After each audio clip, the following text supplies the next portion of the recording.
लोग कह रहे कि हाँ अमके का धमके का नाम ले लो, उसका नाम लेके आप वशीकरण कर दो। वशीकरण ऐसी सिंपल बात नहीं है। और साइंटिस्ट इन सारी चीजों पे अभी रिसर्च कर रहे हैं ना, तो साइकोलॉजिकली अगर आप समझे, हिप्नोटिज्म क्या है? आकर्षण क्रिया है, वशीकरण क्रिया है। हिप्नोटिज्म ही शास्त्रों से आया। तब मैंने देखा था जो काला चीता, उससे सुश्रुत जी ने स्टिचेस दिए थे। अभी आके वो धागों के स्टिचेस हो गए, फिर मशीन के स्टिचेस हो गए, फिर पिघलने वाले स्टिचेस हो गए। इनोवेशन हो रहा है। दश महाविद्याओं में इनोवेशन नहीं हो सकता है, वो लिखित स्वरूप की है, और लिखित स्वरूप में उन चीजों को, तंत्र में कोई इनोवेशन नहीं होता है। तंत्रों में क्या उसको रिनोवेट नहीं किया जा सकता है, क्योंकि वो बनी बनाई शिव और शक्ति के स्वरूप की एक अलग महिमा का वर्णन करने वाली विद्या है, जो साक्षात प्रभु ने किसी अच्छे मांगलिक कार्य के लिए बना के रखी है। फिर वो सप्त ऋषियों ने अलग अलग तरीके से उसका वर्णन करके रखा है। ब्रह्मा जी ने 4 वेदों की चारों मुखों से अलग अलग तरीके से, जिनको ब्रह्मा जी के 4 मुख थे ये नहीं पता, वो लोग आज तंत्रों के बारे में बात कर रहे हैं।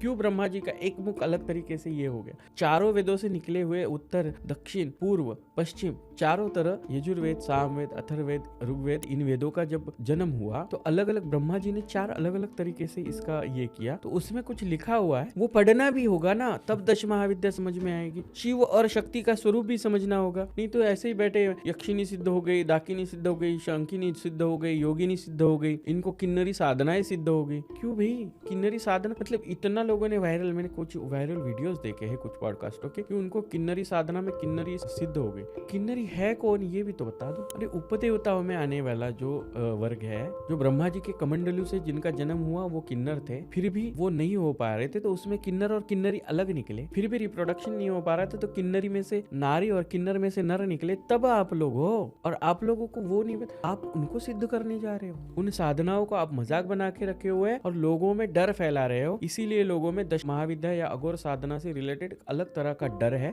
और ये मांगलिक, सात्विक, वैदिक तरीके से की जाने वाली प्रक्रिया है। कुछ लोग कहते हैं कि मैं तामसी हूँ इसलिए खून चाहिए, बलि चाहिए, बकरा चाहिए। नो, तंत्रों में ऐसा कुछ नहीं होता है।